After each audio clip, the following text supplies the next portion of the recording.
Hi, I'm your guide, and welcome to the Where Science Meets Nature podcast, a place where we explore the power of nature using the lens of science. Now, in this episode, what I'd like to do is cover viruses. I'd like to go over the basic definition of what a virus is, go into a little bit of the controversy that's currently surrounding viruses.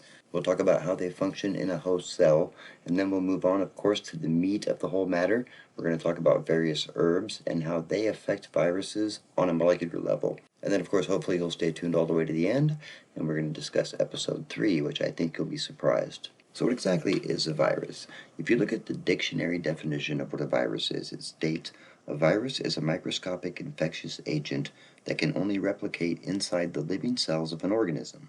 It consists of genetic material, DNA or RNA, encased in a protein shell, with some having an additional lipid envelope, which is an envelope that kind of protects it from the environment.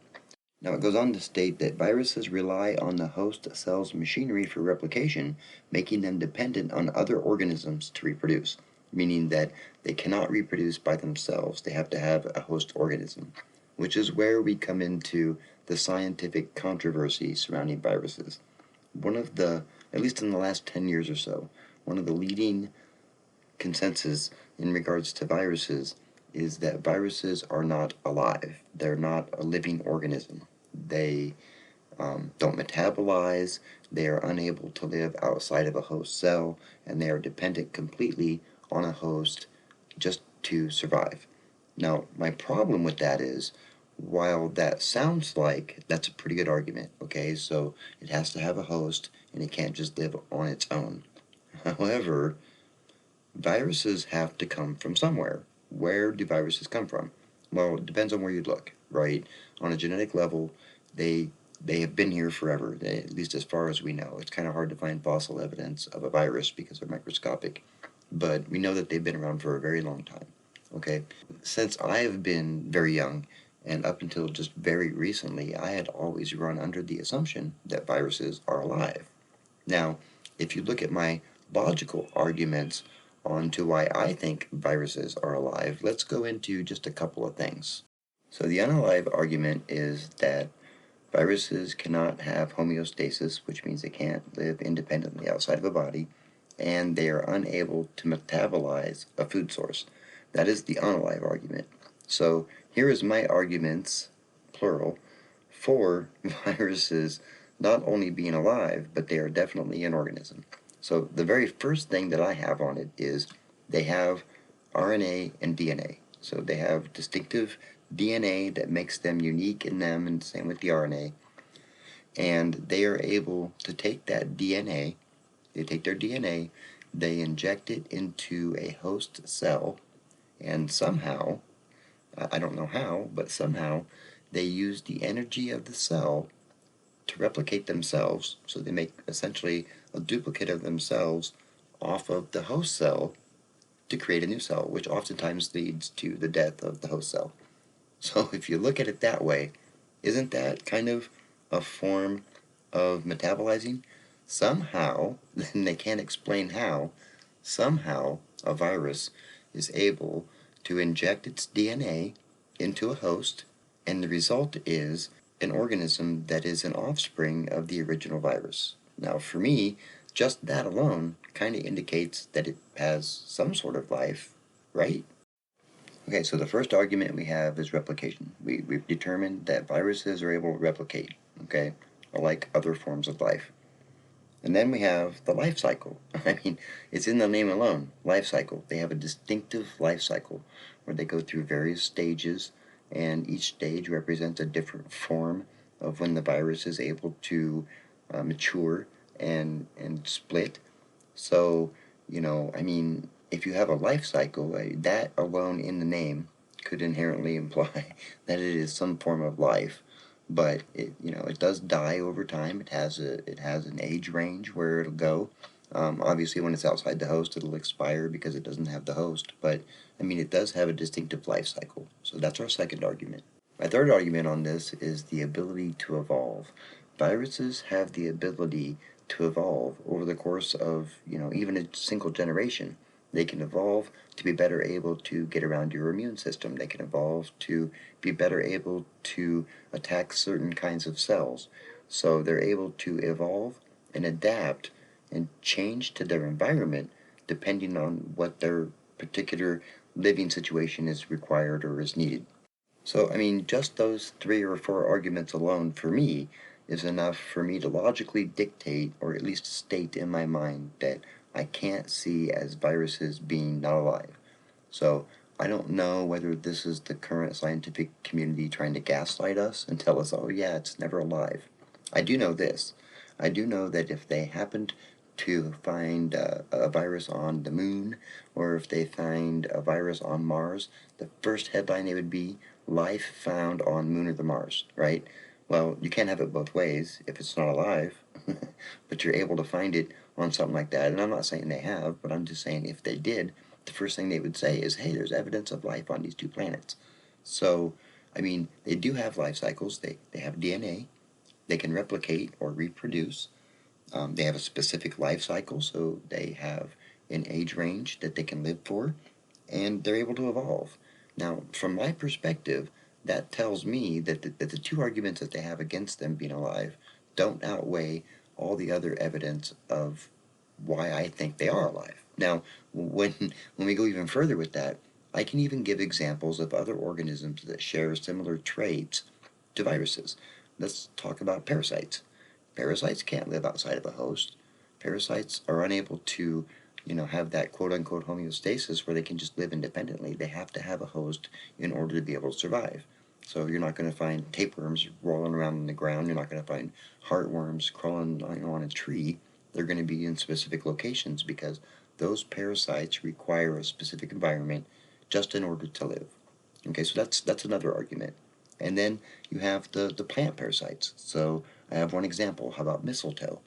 Mistletoe is a semi-parasitic plant. It creates what's called haustorium, which is the root system of a mistletoe.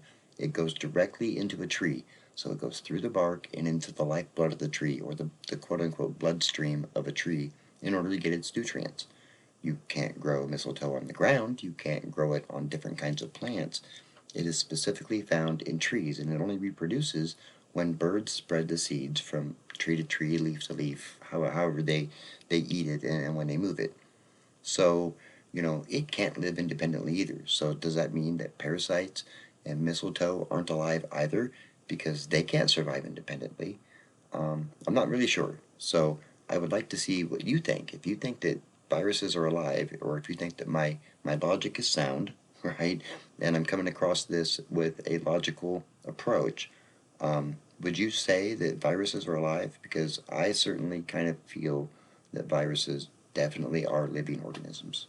So hopefully I've been able to give you something to think about. This is my take on it. If you are a microbiologist or if you have a different take on it, I would definitely love to hear your opinion. Not that I necessarily want to have a debate, though I would. It's not for debate effects. I'd just like to hear your opinion on it and your take and see what you think about it.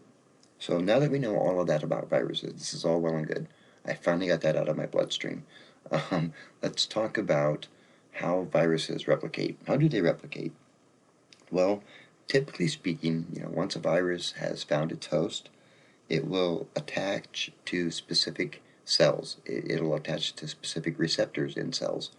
So if you can envision a naval mine, if you know what a naval mine is, if you don't, you're on the internet right now. Look it up. Look up what a naval mine is. It's essentially a ball with a bunch of spikes around it. Now these spikes are sensitive and they're typically magnetic, and when they come in contact with a ship, they explode, which causes damage to the ship, hence mines. Viruses work in a very similar manner. So imagine a ball, a big gooey ball, with a bunch of spikes around it. Okay, I'm sure you've seen close-up pictures of viruses. So those viruses, those little stems that stick out, are what attach to host cells. And that's what they use, kind of a proboscis of sorts. That's what they use to inject their DNA into a host cell. So they're going to use that, they're going to attach to it. They have compounds and specific mechanisms that they use to attach to a host cell, and then they kind of hijack the host cell's energy in order to be able to create enough energy that they need to replicate. So a good way to picture this would be to envision a water balloon. And then you have another water balloon that's filled with a different kind of substance. And this water balloon has needles all over it. And the second water balloon comes to the first water balloon, and it's able to hijack the first water balloon's water while simultaneously taking the fluid that balloon number 2 had and injecting it into balloon number 1. Okay, so the water from balloon number 1 gets contaminated into balloon number 2, which kind of still becomes the original contamination, and then virus 2 injects all of its stuff or balloon 2 injects all of its stuff into balloon 1, and the next thing you know, balloon 1 now has the same liquid in it as balloon 2. That's kind of an oversimplification of how it works, but in a way, that's how a virus will attach to a host cell and replicate itself. And it's this part in particular that really makes me think that viruses have life, because somehow or another they're using the mechanisms, the energies, the resources of the host cell to replicate itself. So it kind of injects itself into the host cell. It creates somewhat of an egg, if you really want to think about it. The egg will mature into the virus cell, and then poof, it pops out. That's what makes me think that viruses are alive. So, if you really want to think about it that way, that seems to be, for myself anyway, I tend to oversimplify things in my mind. That's how I tend to look at viruses. So, if you're looking for a natural approach to healing, how would you go about preventing viruses from wanting to invade your body in the first place? When it comes to the healing approach, if it were myself, since I can't give any advice, if it were myself, the first two things that I would address if I thought I had a viral infection or if I thought there was one coming would I be make sure that my diet was tight, right? That I had my diet upright, and that my digestive system was thoroughly balanced. Because the reason why I want my digestive system balanced is because 70% of my immune system is directly tied up in my gut. And if my digestive system is off, that means that most of my immune system is going to be off too. That means my immune response is going to be off. That means that I'm not going to be creating the right antibodies that I need. So, first thing I do is I'm going to fix my diet. I'm going to go with whatever diet works for my particular metabolism. Some people prefer the paleo diet. Some people prefer the carnivore diet. It's all up to you. Every body is different. So you switch up your diet, and then you make sure your digestive system is fixed. How are you going to do that? Well, you're going to want to make sure that you're eating fermented foods. You're going to want to make sure that you're eating lots of prebiotics. These are going to be your leafy greens, your cauliflower, your cabbage. These all help to give your gut the energy and the resources that it needs to create probiotics, which is going to help balance out your gut flora. Now, before we get into the herb part of this, or the plant part of this, let's talk about some of the viruses that we know about and some of the viruses that we can catch. So, we obviously know about the rhinovirus, right? Rhino, R-H-I-N-O. Now, this is just typically the common cold. Most people get these or have at least had them. Part of the big problem with them is they're highly contagious, and they often rest in the lungs. So they typically end up in the upper respiratory area of the lungs. So they can be very contagious, so lots of people can get them. Typically speaking, once you've caught one version of a cold, your body will have gotten the proper antibodies built up that you're unlikely to catch the next version or that cold again. However, if that virus decides to evolve, like we discussed earlier, then you run the potential of catching just a second version of that particular cold. So, I mean, kind of sucks that you're going to end up having to catch that cold twice, even though you're not technically catching that same cold twice. It evolved just enough to slip past your immune system. And of course, we have what's commonly associated with colds are flus. The symptoms are usually very similar.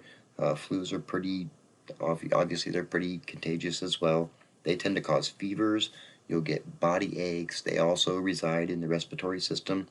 And the biggest issue with flus is they run the potential of causing bacterial pneumonia. So first you have a viral infection, and then if it's bad enough and you get enough fluid in your lungs from the viral infection, that could actually lead to a fungal infection or a bacterial infection, and then you end up with a bacterial pneumonia. So flus are also pretty bad. Don't necessarily want to mess with those. Then you go into your coronaviruses. Now, everybody knew about the recent one in 19, but the coronaviruses have been around for a very long time. we've been aware of them. They are very similar to colds, at least in genetic structure and in the way they act. Um, some of them are mild, some of them are severe, and there's various kinds of coronaviruses. So if you knew about the SARS virus or the MERS virus, these are all coronaviruses as well. And yes, they are pretty contagious. They do evolve fairly quickly, and unfortunately, they do seem to have a direct impact on people's DNA. So these ones can actually impact you on an RNA and a DNA level.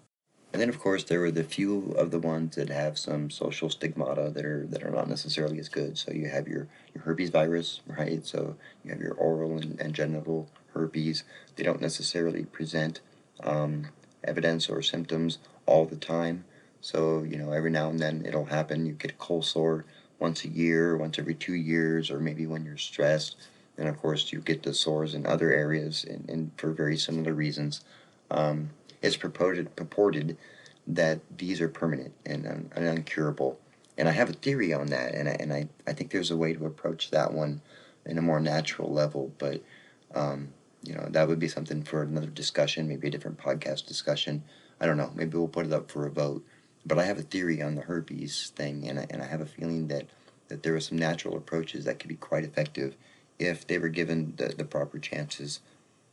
We have your hepatitis viruses, or the hepatitis viruses. You got your B and C. These ones typically tend to affect the liver. They get in the liver, they cause the cirrhosis and the chronic liver conditions and liver failure. These ones are really the ones that, if you're going to address that particular issue, you're not going to want to address it similarly to like a cold or a flu virus. In that particular instance, you're going to want to make sure you have some antiviral approaches or antiviral plants, but then you're going to want plants that are going to help supplement the liver, because you want to make sure you're boosting liver function simultaneously when you're having these issues with the first part. And then, of course, there's the big baddie of them all, and that would be HIV, the human immunodeficiency virus. This one directly attacks the immune system. So this virus actually goes directly after the immune response. It suppresses your immune system. It suppresses your immune response. Oftentimes, if you leave this particular condition untreated, it will lead to AIDS, which is autoimmunodeficiency syndrome. And that is pretty much where your immune system shuts down. It's almost the exact opposite of other types of immune system conditions, right? So this one is can be pretty bad, and I have a feeling that this one will also have to be addressed much differently than some of the other viruses that we've just recently talked about. So we just talked about a bunch of bad viruses, or at least viruses that, if introduced to a human host, has definitely bad symptoms or a bad response. But I don't want you to go through thinking that all viruses are bad. Oh no, it's a virus and it's bad. Believe it or not, if you're sitting here listening to this podcast right now, you currently have viruses in your body, even if you don't have a cold or a flu. Because your gut biome is also made up of viruses. So you have bacteria, you have fungi, you have amoeba, you have all sorts of enzymes, all sorts of different things in your gut. That's why it's called a gut biome. It's almost its own little biodome in your body, and it has viruses. And these viruses have some particular jobs when they're in your gut. Some of these viruses are specifically designed to target bacteria that don't belong there, or other types of organisms that are in your gut that don't belong there. Some of them are designed to go into certain foods, organic foods, and help to break them down to make them a lot easier for your body to process and digest. So they are kind of like the support system for the gut biome, and they are very important. Does that mean that antiviral herbs could have a negative impact on them? Yeah, sure, of course. But then in that particular instance, you would have a different approach to how you would take those herbs. So rather than taking the herbs as a tea or a capsule or eating them, you would use them as, say, an alcohol extract. Because at that point, then you're bypassing your digestive system and going straight to the bloodstream. Because alcohol extracts are known to absorb neurotropically, or through your mouth, through your gums, underneath your tongue, which is why you hold tinctures underneath your tongue. It's a direct pipeline to your bloodstream, and then those compounds are going to be much less likely to make it into your digestive system at all to have any type of impact on a virus. And then, of course, there's the newer viruses that they have. Now, Believe it or not, I'm not a huge fan of bioengineering. I prefer to let nature be nature. However, there are some circumstances when I've read the studies and read the science that I think that maybe it's not such necessarily such a bad thing, at least in the case of this particular instance. So what they've done is they've created what's called a oncolytic virus. What this is an anti-cancer virus. This is a purely manufactured virus, and they engineered it specifically to target cancer cells. So they have this virus, and they have wired it to infect cancer cells. And they've actually made it's made it through clinical trials, from what I understand, and they're just now starting to use it for treatment. But it's called Vaccinia, Vaxinia. I think the chemical name for it, or the chemical trial name for it, was CF33. Here it is, CF33-HNIS. And what it does is they're able to target it. They inject it directly into the cancer cells, and the virus just goes crazy, and it starts replicating itself inside of the cancer. Now, I don't know if you realize this, but not all viruses can infect all organisms. That's why it's such a big deal, like when you get bird flu, and it jumps over to another species. Typically speaking, bird flu stay with birds. So in this particular instance, you have a manufactured virus, which again, I don't like those. However, in this particular instance, I may make an exception. So you have a manufactured virus that is specifically manufactured and geared to target cancer, or at least mutated cells. I don't know. What do you guys think? Do you think it's appropriate in this particular instance? I mean, at some point you have to get into the science, and though I'm about natural healing, and I understand about that, I also like to look at it from the science perspective. And the science tells me that if we can take a virus and we can manufacture it in order to be able to attack specific cancer cells, I say I'm all in. Let's do it. As long as this virus doesn't mutate, because we've also discussed that viruses sometimes have the potential to mutate and to turn into something else that isn't necessarily so good. So, let's wait 5 or 10 years, but for right now, I think there's real hope. It sounds like there's some real promise in being able to use this particular virus in order to combat certain kinds of cancer. And while all that's well and good, and I don't know what you guys think about that, but I find all that stuff really fascinating. I really like digging into the science of that. But I know for sure that that's not why you're listening today. So we're going to get to the meat and potatoes of viruses. And we're going to start talking about phytochemistry and some plant medicine that has been used effectively over thousands of years in regards to viruses, how they can prevent viruses. We're going to delve into a little bit of the science and how each one of these plants or compounds are able to affect viruses in different stages of their life cycle. I'm going to be talking about individual herbs, but I want you to know from the start that it's always been my contention that if you're going to use, or if you're going to try to approach an antiviral or an antibacterial or an anti-anything, you should always use some sort of blend. I am never a fan of using a single herb. Now, once you hear me explain some of these herbs that we're going to go over and how many different stages of the life cycle each one can affect, I think you might better understand the reason why I feel blends are so effective. Some of these herbs will only affect a life cycle in just one stage. It only affects one stage of the life cycle. And while that's important, that still leaves the virus 3 other stages of its life cycle to be able to still continue on its process. So while that herb may interfere with a single part of the life cycle, from my perspective, it makes more sense to create a blend that will affect a virus on all 4 stages of its life cycle. That way it has even less of an opportunity to be able to replicate or reproduce. Which leads me to my first antiviral herb. Now, in the herb kingdom, I have not found a single herb, plant compound, or any type of other compound that is as effective as this one particular herb, because it's able to affect viruses on 3 separate stages of its life cycle. Now, I know you've heard of it. You've probably even used the product from this tree lots of times throughout your life. And we're talking about olive leaf. Not talking about olives in general. We're not talking about olive oil, even though those do contain smaller amounts of the compounds that have antiviral properties. It's the leaf itself that's shown to have these properties. Now, it contains a compound called oleuropein, and it's kind of hard to say, but this is a specific compound that's been tested in studies, and this has the ability to affect viruses on the entry part, so it helps to prevent the virus from entering the cell at all. Once it does enter the cell, or if it's already entered the cell by the time you're taking the olive leaf, it helps to prevent the cell from replicating at all. And during the stages between entry and replication or reproduction, it also helps to disrupt the assembly stages of the virus. So when the virus gets into the host cell, it has to use the resources of the cell in order to replicate itself. So what it does is the oleuropein gets in there, and it helps to prevent the virus from doing that. So if you imagine a bug from the egg to the larval stage, it prevents the egg from actually turning into a larva, if you want to look at it as a similar how it prevents the action of the actual virus. And oh yeah, that's called an analogy. I just hate it when I can't find the right word. And the other cool thing about olive leaf is it doesn't just have antiviral properties. Olive leaf also is considered an immune booster.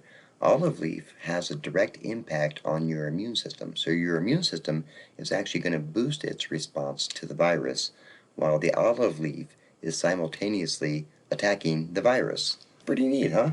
We move on to elderberry. Elderberry is well known as an antiviral herb. It's antibacterial as well, but it's better known as an antiviral herb. And elderberry is able to actually help to prevent the attachment of the cell at all. So the virus has a difficult time, when exposed to the elderberry compounds, has a difficult time just even attaching to the cell. And then when it does attach, or if they are already attached when you're taking the elderberry, it will prevent the virus from actually entering the cell. So if you use that, say, in conjunction with the olive leaf, you're actually able to help prevent the virus from entering through 4 different stages of the life cycle. So just a blend of those two alone seems like, at least if you look at it from a logical perspective, it seems like it would have more of an effect on the virus, because we're able to go after the virus on 4 different stages of its life cycle. Now, just like olive leaf, elderberry is a very powerful immune booster, but this one isn't actually an immune booster, it's an immunomodulator. Now, an immunomodulator will typically modulate your immune system so it doesn't go crazy, but in the response of, say, a viral infection, what the elderberry will do will be to help enhance your immune response. So your T cells and your white cells and your killer cells are actually going to be produced in more in abundance, and they're going to be better able to help fight off the virus, and they'll work in conjunction with the elderberry to help combat the virus. So you're kind of, again, you're attacking the virus from a couple different stages. And I do believe that a blend of the two, even if it was a 50-50 blend, would probably be a pretty potent way to go about maybe attacking this particular infection. Then we have one of the most famous spices in the world, or at least one of the most popular spices in the world, and that would be garlic. Garlic is actually a pretty potent antiviral. It's a very potent antibacterial too. I would say if you were to compare the two, they were both equally potent against both bacteria and viruses, and probably fungi as well. They do have pretty potent antifungal compounds. Now, one of the most important compounds that you're going to find in the garlic is going to be allicin. And how allicin will interfere or impact a virus is it actually inhibits or interferes with viral enzymes that are needed for the virus to be able to replicate. It requires specific enzymes for it to replicate and regenerate itself, and the garlic is known to help to actually kill off those enzymes, so they're not going to be available for the virus to use. And it also boosts your immune response. This is a potent immune booster. This is going to boost your overall immune response. This is going to help clean out your gut. So if you have some bad bacteria or some bad gunk that's in your gut, the garlic is going to help to clean that up. It acts as a pretty decent prebiotic. It can help feed the gut later after it's starting to become digested. So by balancing your gut, it can also help to improve your overall immune response. Much like garlic, we have licorice root. Licorice root used to be a pretty popular sweetener. It's a very sweet herb naturally. It doesn't have any sugar in it or anything, but it's very sweet. This herb is actually, no, oftentimes it's considered a female herb because it does have a high amount of phytoestrogens, but a lot of people are unaware of the antiviral properties that are in licorice root. Licorice root does much the same thing as garlic. It helps to prevent replication, and it helps to prevent the assembly of the cells themselves. It has glycyrrhizin, which is the compound that's found in licorice, and it inhibits the replication by interfering with the viral RNA. It actually interferes with the RNA of the virus, so that way when the virus tries to use that to duplicate its DNA cell, it can't, because the licorice will get in there and it'll interrupt that signal, so the RNA is unable to signal the DNA as to what type of cell is supposed to be reproduced. So if you look at it in a scientific viewpoint, here you have a plant, a root that's found in the ground, and when you take it and it's introduced to a virus, it's able to upset the virus all the way down on the RNA level, which is pretty fascinating. Lemon balm is actually a mint. This is another herb that's on our list. It only actually affects a virus on a single part of its stage. It doesn't allow the virus to actually attach, so it tends to interfere with how a virus attaches to a host cell. It contains polyphenols, or plant chemicals, that inhibit the viruses, right? It kind of encapsulates it. And, so instead of being a ball running around your body with spikes, it's a ball with spikes that got dipped into a bunch of cotton or something, and something stuck to all the spikes, and it's not able to connect anything. And the other good thing about lemon balm, it's very gentle, so it's great for your digestive system. It's going to help balance out your digestion. So if you have an upset stomach while you're sick, this is going to help to calm your stomach.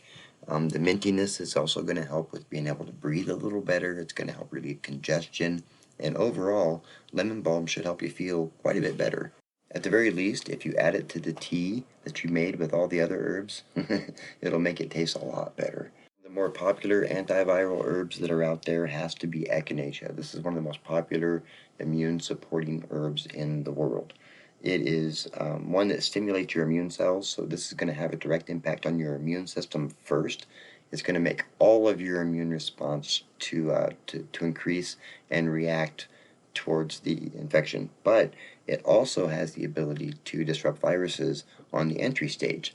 So when echinacea is introduced, not only is your immune response going to be stronger, it's going to be more aggressive towards that particular virus, it's also going to prevent the virus itself from entering into the cell.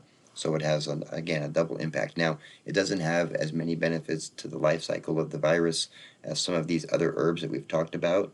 However, it still has just as much of a benefit for the body because of how much it's able to boost your immune function. This is not an herb you want to take every single day. You really only want to take an herb like echinacea, one that's as powerful as echinacea, pretty much as needed. Or if you know you're going to get a cold, or if you know you're going to get sick, you'd want to start taking it maybe just before. But this is definitely not a daily use kind of herb. It's just way too potent. Your immune system would get so used to having it that it would stop responding the way it's supposed to if you take it on a daily basis. Now, of course, no antiviral list would be complete if we didn't discuss oregano oil. Now, this isn't oregano essential oil, though you can use oregano essential oil as long as it's food grade. Oregano oil is simply an oil that's been infused with oregano. And, this is a pretty good way to extract it. It's easy to use. You can use it in your food, your cooking. You can take it just like it is. But oregano is another member of the mint family, just like lemon balm, but it's a different version of the mint family. It doesn't have necessarily the same compounds or all of the same compounds that a peppermint does. It contains two different compounds. One's called carvacrol, and the other is called thymol.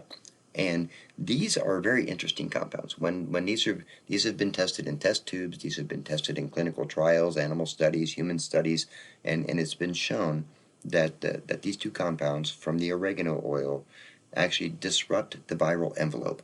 So you remember when I said it's a ball with spikes? Well, what the thymol and the carvacrol will do is they disrupt that ball. So they'll put little cracks, and once that has been exposed to the environment, that's when the virus is really susceptible, right? And the immune system can get in there and really respond accordingly. So this is a good one you can add. You can add it to your food. You can take it as a supplement. You can mix the other herbs up in it. And it also helps to prevent the virus from entering the cell at all. So this is another one of those herbs that once you've taken it, it's going to help support and boost your immune response. And it's also going to help prevent the virus from entering the cell and maybe even potentially help prevent the infection at all. This is definitely okay to take as a daily herb. Again, it's a member of the mint family. Those compounds don't necessarily, I mean, they do have a small immune response, but they are more geared towards affecting the virus. And it's not going to compromise your immune system by taking this one every day, because your immune system isn't going to get so used to having it that it stops working. And that's the problem with herbs like echinacea, is if you take it every day and then you stop taking it, your immune response is going to be more sluggish because it's been so used to having it for so long, and then you take it away that it doesn't necessarily know what to do at that point. So that's why I'm also a big proponent of never use your herbs daily unless you absolutely have to. We're going to stay in line with the spices and stick with the spice cabinet. You have your ginger. Now, a lot of people don't like ginger. I'm not a huge fan of the taste of ginger, even though I'm very well aware of its benefits. Um, Ginger has a compound called gingerol, and you'll notice that a lot of the compounds that are found in some of these herbs are kind of named after the herbs because they're new compounds when they find them. And I mean, it kind of makes sense. Gingerol. It's hard to confuse that with another plant. It's easier to remember at the very least. But gingerol is also, it has other compounds as well, but the gingerol is the most potent, and it has the ability to prevent the cell from attaching as well, and it doesn't help, or it doesn't let the cell to enter, it doesn't help let the virus enter into the cell. So the virus at that point will have a difficult time getting into the cell with the Carver crawl. And you can look at a lot of these compounds as like virucides, right? Because they kind of act like that. And they prevent the virus from doing what it really wants to do. And so by using these herbs, you're kind of preventing the virus from being able to replicate itself because it's unable to actually attach to the host cell in the first place. The next one is actually pretty controversial. It's hard to find some real solid scientific studies in regards to this. It's not a plant or an herb. It's actually an element, if you want to look at it that way. It's called colloidal silver. And what colloidal silver is it's ionized silver particles that are suspended in water. And one thing that is well known in the scientific community is that silver is a very potent, probably one of the most potent antimicrobial compounds, or at least herbal, not even herbal, but natural type of remedies for viruses and bacteria. There is one doctor who's done a bunch of studies, and he stated flatly that he has not found a single microbe that can survive in even the tiniest amounts when exposed to even the tiniest amounts of colloidal silver. So this has been shown, but it's really hard to get like clinical trials on this because it would kind of, I mean, if you could defeat it with just a little bit of silver, that would put the whole industry on its ear. But I do know that they use colloidal silver as a carrier for chemotherapy, and studies have been done that show colloidal silver is really potent against cancer. So it's kind of interesting that they will use a colloidal silver carrier to carry chemotherapy to fight cancer when they also know that colloidal silver is effective against cancer. But it's really potent, and it affects differently. Now, if you use colloidal silver, if you know about colloidal silver, I am not a huge fan of the very tiny, tiny, tiny particles. You'll see a lot of them that will advertise that they have the tiniest particles. Well, the particles have to be big enough to make a difference. They have to be big enough to get in between those spikes to cause an interruption. If they're very tiny, if you're using a BB versus a basketball, the basketball is usually going to have more effect. Now, there are some of those people that sell the smaller stuff. They're gonna swear by how effective their smaller colloidal silver is. I'm not convinced. When it comes to colloidal silver, I usually start at 10 parts per million and work my way up to 30 parts per million. I never go beyond 30 parts per million. Again, this is not necessarily something you want to take every day, but it has a unique ability to affect the viruses on a few different types of the life cycle. So it helps to prevent replication. So once it attaches, it actually starts the cancer version would be apoptosis. It causes like a structured cell death because it's highly toxic to microbes like viruses. Um, so it prevents replication when it gets into the cell itself, and the cell goes to get into a host. It prevents the virus from actually assembling any of its molecules to create the replicated virus. So it's really unique. Now, it doesn't have any direct impact on the immune system, right? This is purely an antimicrobial agent. But I've read study after study, at least smaller studies. These aren't like clinical trials because, again, where's the money if you're doing clinical trials? I'm sure that they've been done. I just don't think that at this point in time that we're probably going to get to see that. But colloidal silver is very easy to use. I've done videos on how to make it. It's easy to make, it's easy to use, and a lot of people will actually put a blend of herbs into colloidal silver so they have the benefit of all of it together. Now, if you're going to make a blend, you probably don't want to use more than about 4 or 5 of the compounds, but otherwise you're going to dilute the compounds down too much to be effective.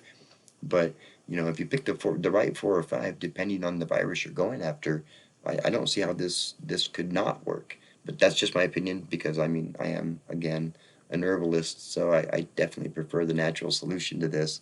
But that's my thought on this. Now we have one more herb that we're going to go over, and then we're going to talk about just one or two more things, and then we'll get into finally letting you guys go. And the last plant we're going to talk about today is astragalus. This is a pretty interesting herb. Astragalus is an adaptogen, so it's known to help boost your body function. Consider it like a full body tonic. This will help your whole body. It will act as a tonic on your body and boost the entire function. But it also has direct impacts on viruses. And it's another one of those ones that helps to prevent the entry into the cells. So it'll have, it'll kind of coat the virus to prevent it from getting into the cell at all. And it also interrupts the replication stages. So even if it's in a host cell and it's trying to replicate itself or duplicate itself, it can't do that. Now, how it does that is it actually disrupts viral enzymes. It's another one of those herbs that directly impacts the enzymes that are needed for the virus to replicate. It inhibits the viral protein production, so viruses will produce proteins, spike proteins, I'm sure you've heard of them. It actually prevents the virus from prevents the virus from making these proteins. And after it's into the host cell, because it's not able to produce those enzymes, it's not able to produce those proteins, it's also not able to produce any new viruses. So this would be a good one to add to, say, maybe the oregano oil and the olive leaf. That would be a good one. Maybe throw some echinacea in there for the immune boosting properties. That would be a really good blend of 4 herbs because you're attacking the viral cycle from so many different areas, it may have a difficult time trying to fight back. Now, I covered 10 different herbs in this episode, and I know that I didn't necessarily cover these herbs the same way that I do in my other type of content, but this isn't my other type of content. This is more of an informative podcast. So if you're looking for the other type of content, then go over there and watch those shorter version videos. This is more descriptive, and I really want to help break down the science and make it a little bit easier for people to understand. So I covered 10 different herbs, and you notice that each of those herbs affect viruses in a little bit different way. And hopefully, I've been able to show you, or at least discuss with you, that by affecting viruses in different ways, using a single herb could potentially be ineffective or not nearly as effective as it could be. So, when you go to think about making your own remedies, when you go thinking about maybe doing your own tinctures or teas or whatever, take this kind of stuff into consideration. One herb is great, olive leaf, great, astragalus, great, but by themselves, are they really as effective than if you use 2 or 3 of them together? I don't believe it is. A lot of the clinical trials that are done, they typically tend to break them down into single compounds because they make more money that way. But if you're trying to create cures instead of customers, it would make more sense to use a more structured approach, a more tailored approach, and to use approach it from different directions instead of just trying to slam it through with one compound. Approach it from the sides too. Add a few extra things to it in order to make it more effective. I don't do just like an elderberry tincture or just colloidal silver. I'd rather do them all together, or I would add more herbs to it. When you approach your recipes, it's pretty easy, but you have to figure out how you want to use them. So, like with the viruses that we had earlier, each virus acts a little bit differently. Remember how we talked about the HIV and herpes? So, your approach herbally should be differently too. You're going to still keep with the same game plan with your diet and your digestion, but your herbal and your natural approach should be a little bit different and more tailored to your needs. Now that we've gone through all that, I hope that the information that I was able to give you on this was helpful. I hope it maybe gives you a little bit different perspective during cold and flu season, or if you get some sort of virus, maybe give you a little bit more of a structured approach. Now, the very next video or the very next podcast that we're going to talk about is going to be Dandelion. I looked over on Patreon and it looks like that Dandelion won the vote. So Dandelion will be episode 3, and then we're going to cover autoimmune disorders for episode 4. So we're going to do autoimmune disorders very similarly we did here to viruses. We're going to talk about what autoimmune disorders are, how they impact the body, and different herbs and different approaches that we can take naturally to address these issues. But for Dandelion, it's going to be very interesting. We're going to talk about all the different things that we know about dandelions, and believe it or not, I can really probably talk pretty darn close to an hour about dandelions because it's such an amazing plant, and I don't want to really spoil too much of it, but I want you to know that when you come back and you come to watch it, here's one thing you're going to find out about it. There is something special about dandelion you wouldn't expect. It makes a better sunscreen than something else, but you'll have to wait until episode 3 to find out what that is.